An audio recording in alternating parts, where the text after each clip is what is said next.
Anyway, we click Focus Blasters. They go for Ice Wall Crash. This is +2, and it does like 20%, 25%. And we land our Focus Blast and do a good 60% damage. Hello, Bambinos, and welcome to Soldier Association Week 1. This is a brand new season for us in a brand new league we've never played in before. And we've got a new team that we're going to fuck around with here. This is our Week 1 match against HollowKid and the LA Lucarios. I am having to do post-match commentary because I got up at like 6 AM to play this game. And I didn't want to do commentary because I didn't want to like wake up my family, and I just didn't feel like it. So I'm doing post-game commentary. I do have my son in the background because it's the middle of the fucking day. What am I supposed to do? So we might make some noise. Nothing I can do about that. Look at this matchup. I can lead my Letits now Abomasnow because I feel I can get a Veil up pretty freely into anything that's not Armor Rogue or Iron Valiant, because if Iron Valiant is special, a fighting move might pop us. But because we're a very bulky max defense Abomasnow with that brand new buff to ice types with the snow boosting the defense, I'm pretty sure I can get a Veil up in front of Scizor, Rotom Wash, Baxcalibur, and the Iron Shreds. So we're just going to leave the tits now and fuck around and find out. So here we go, week 1 up against the LA Lucarios. We are leading Letits now into Baxcalibur, which is perfect for me because Abomasnow was actually my switch into Baxcalibur because of that boosted defense buff. So yeah, like I said, I feel like I can very, very freely click Aurora Veil here. As they decide to go for a Sword Stance, which is absolutely fine with me because Aurora Veil effectively just cancels that Sword Stance out. And we've just got like a free Veil here. And I'm also especially offensive Abomasnow because I knew Baxcalibur would be getting that defense boost as well as me because it's an ice type, of course. So we can just click our Focus Blast here. Hope it lands.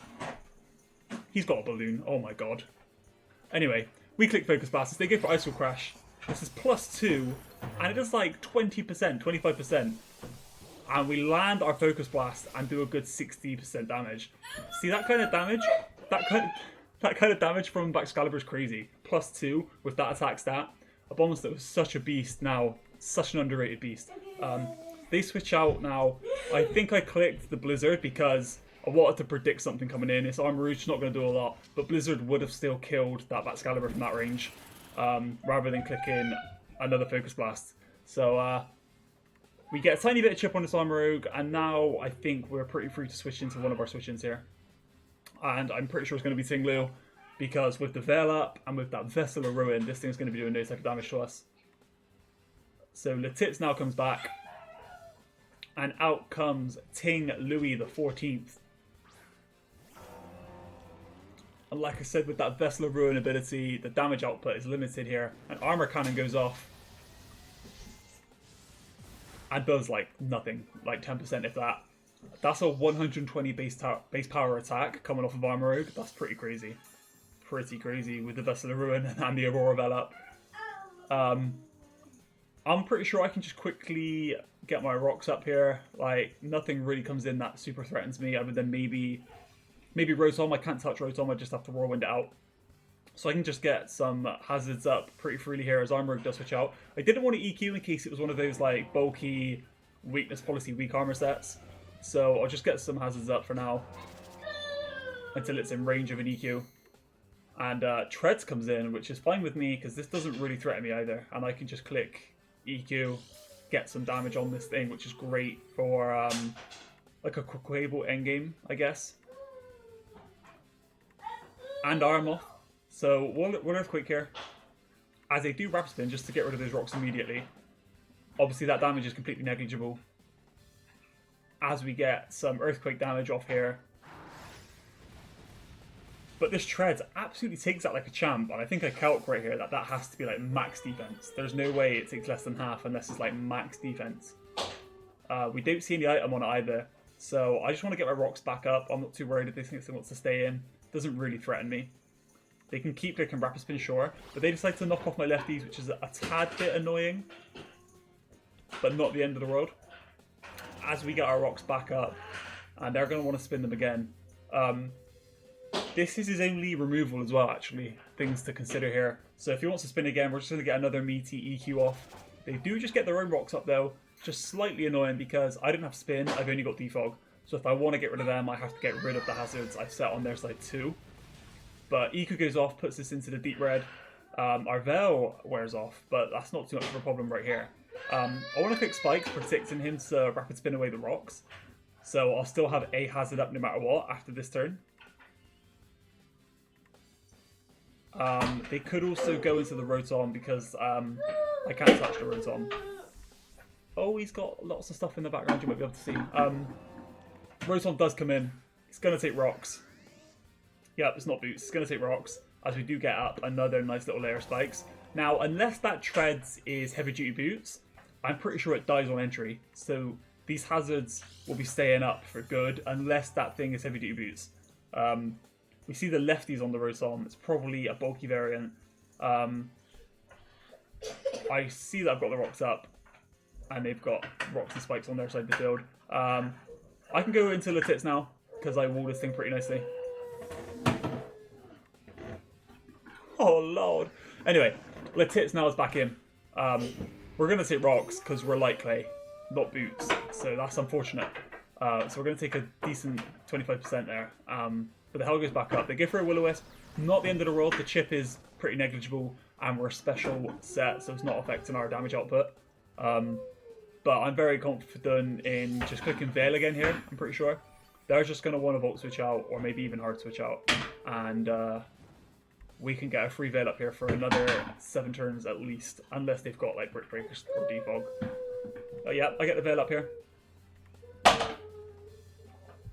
They go for the Volt Switch, which we eat pretty nicely. And now they can bring in something that threatens this or wants to set up, I guess. That could be anything. It's going to be there in treads. And like I said, if this isn't boots, which it's not boots, the spike is enough to take it out, and we just get a free turn to set up Veil. I don't know what's going on behind me, but we get up Veil. We get up the Veil, and that's a free turn in my eyes. This burn chip is annoying because it's actually putting us in range of the next lot of rocks on switching. So unless I defog these rocks away, Abomasnow can't come back in. So I either need to stay in this turn or utilize Abomasnow as a sack going forward. They can bring in like anything though, right? Like could be Armorook again. Could be Bax. No, Bax doesn't kill us here. It's going to be the Scizor, which is interesting. Obviously, Bullet Punch threatens us, but with the Veil up and the Snow up, I don't know if we're in range of a Bullet Punch. It does take the hazards, however, and that's a good, like, I don't know how much it's taken. But we'll go into our designated switch to Scizor here, which is Corviknight. One thing to consider is that Scizor is one of their Terra captains. It's Scizor and Armorook that can Terra on their side. So we take rocks. And we put the pressure on, I say Swords Dance. So now I have to calc. Now I have to calc if like a Terra Blast, Fire, or Electric will kill at +2, and like with Life Orb, I'm just going to put Life Orb on just for a worst case scenario. And I'm pretty sure we live because we're max defense. So I calc that we do live this, and I'm just going to stay in and click Brave Bird, I think is what happens here. Now, this is kind of bad if it's Terra Electric. It's not too bad if it's Terra Fire, because it's still going to be neutral damage. I just don't want him to resist this Brave Bird. But he doesn't Terra at all, and we get a nice Brave Bird off here, which is a decent amount of damage. And these are U-turns, so they must have nothing to hit me with and not be a Terra type catered to us. But they're going to take Rocky Helmet, and they are Life Orb, so they just put themselves well in range of like anything, even hazards. He might not be able to come back in again. So that's Scizor taken care of, I think. Or like the first time I switch in Corviknight on it, it's going to die to Helmet. So that's Scizor pretty much like I don't need to worry about that as long as I've got Corviknight alive. Always having a little dance.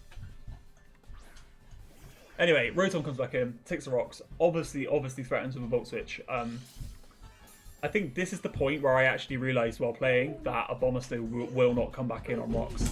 So I'm like, okay, I'll go Abomasnow. And I'm like, oh wait, maybe I won't. And now everything else on my team is either weak to Pump or Volt Switch, you know? So it's kind of a read I need to make. Or I could make the sack here. But I'm actually going to go into my Primal Scream. Should have an M on the end, but character limits do be character limiting. And I go into my Primal Scream here. This is my switch into Valiant, so I do need to keep it like somewhat healthy. but I'm pretty sure with the Veil Up, lefties, and Wish support that we can do that just fine. They hit me with a pump, which doesn't do too much because we've got the Veil Up, and we revealed the lefties. Yeah, I could just wish myself back up, or try and get something else wished up here. But it's a bit of an awkward exchange because I need to keep this healthy. I'm pretty sure I opt to just wish here, if I remember correctly. Yeah, I got 4 turns of Veil Up, so I'm just going to wish, because they can't kill me. And they could Volt Switch out into something that does threaten me. But as long as I got Wish Protects, I should be fine. So I'll go for a wish. I go for a Will-O-Wisp and miss. That's an interesting option to go for. I guess it does neutralize my lefties. Or maybe they're looking for a Hex. Have they got a Hex in the back? I don't think you do. Or maybe they got Hex on this Rotom. Maybe they got Hex on this Rotom. It's not something I considered at the time. But it's fine because it missed. But it's a little bit awkward that they didn't Volt Switch out, because I still can't switch into this thing. I guess I could, considering that I've got Veil Up and a Wish Up. I could go into the Quaquaval, take a Volt Switch pretty fine, and the Wish would bring me back to full health. But I'm just going to Dazzling Gleam. I'm just going to stay in, get some damage off. Some damage off, not a lot. They miss a Pump here, which I don't think is that important, because the Wish activates here. Pump wasn't putting me below half, so I'd always end up at full health at the end of that turn anyway. So I don't think that Pump miss actually mattered whatsoever. But they just stayed again, and I'm just going to play it like a little bitch and just click Wish again, I'm pretty sure. Because they can't break me. I can just keep wishing. They could maybe stall out my turns of Veil. But yeah, I'm pretty sure I should go for a Wish, yeah. What's he doing? So Wish goes up again. They Volt Switch out finally, which is great for me, because that was a bit of a stalemate. But they decide to make the first move and go on the offensive. As they bring in Iron Valiant, which is fine with me, because like I said, this was my switch into Iron Valiant. So it takes hazard damage, which is great. The lefties do pop. And I've got a Wish Up, so I'm pretty free to just click Gleam here. Just get some damage on this thing. See what kind of set it is. And they do opt for a Shadow Ball. And I never confirmed, but I want to think that's Specs. They do get the Spadef drop, which is interesting. Gleam does go off and just does a fuck ton of damage. Like, I did not expect that. I know this thing's defenses are bad, but the Wish comes true. We go back to full health. Our Veil does wear off here, which is a little bit awkward, because now I'm having to calc, like, without Veil and at -1, does a Spec Shadow Ball kill us? I'm pretty sure I calc that we live anyway. I was never confirmed if this was Specs. I didn't see the pace, but I think it's Specs, because that does so much damage when I'm at -1 Spadef. And Gleam will just pick off the Valiant, and Screamtail picks up a kill and takes out a massive threat on my opponent's side of the field, which is great going for us. So we're 2-0 up at the minute, with Treads and Valiant down, and we're looking pretty good. What do they go into here? They go back into the Armorogue. Not really an issue at all. We do find out that they're not boots. So that does lead me to believe that they could be like a weakness policy set. Or like Specs. There's no way that was Specs damage. If that was Specs damage into Tinglu, that's just bad. I don't think it's Specs. I think it must have been like a weak armor, a weakness policy set possibly. As we go into Ting Louis the 14th once again, we take the rocks, and we're going to take this attack like a champ. They Shadow Ball here, which obviously we resist, and it just does nothing. Just absolutely nothing.